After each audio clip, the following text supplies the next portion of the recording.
आज की कहानी है वाणी पर नियंत्रण रखें। लखनपुर गांव में रमेश नाम का एक बुजुर्ग रहता था। उसके पड़ोस में अमित नाम का एक युवक रहता था।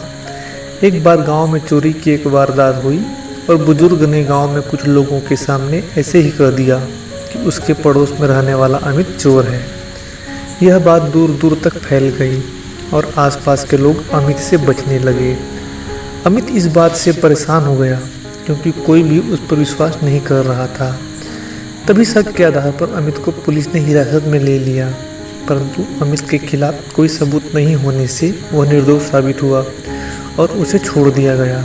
वापस आने के बाद अमित ने रमेश के खिलाफ झूठा आरोप लगाने के लिए मुकदमा दर्ज किया। पंचायत बुलाई गई। बुजुर्ग रमेश को अपनी बात कहने का मौका दिया गया तो उसने कहा, मैंने जो कुछ भी कहा था वह एक टिप्पणी मात्र थी। किसी को चोट पहुंचाना मेरा मकसद बिल्कुल भी नहीं था।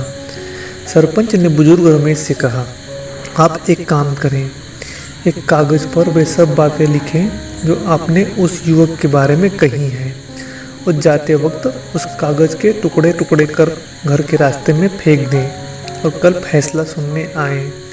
चूँकि आदेश पंचायत का था, इस कारण उसे तो मानना ही था। उसने वैसा ही किया।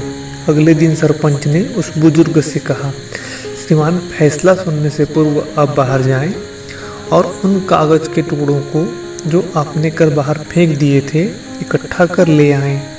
बुजुर्ग ने कहा, श्रीमान, मैं ऐसा नहीं कर सकता। उन टुकड़ों को तो हवा कहाँ से कहाँ उड़ा कर ले गई। अब वे नहीं मिल सकेंगे। मैं उन्हें कहाँ कहाँ खोजने जाऊँगा।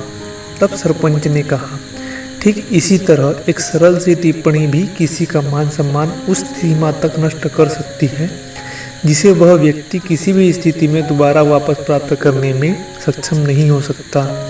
इसलिए यदि किसी के बारे में कुछ अच्छा नहीं कह सकते तो चुप रहें, पर कुछ भी ना कहें। वाणी पर हमारा नियंत्रण होना चाहिए ताकि हम शब्दों के दास न बन जाएं।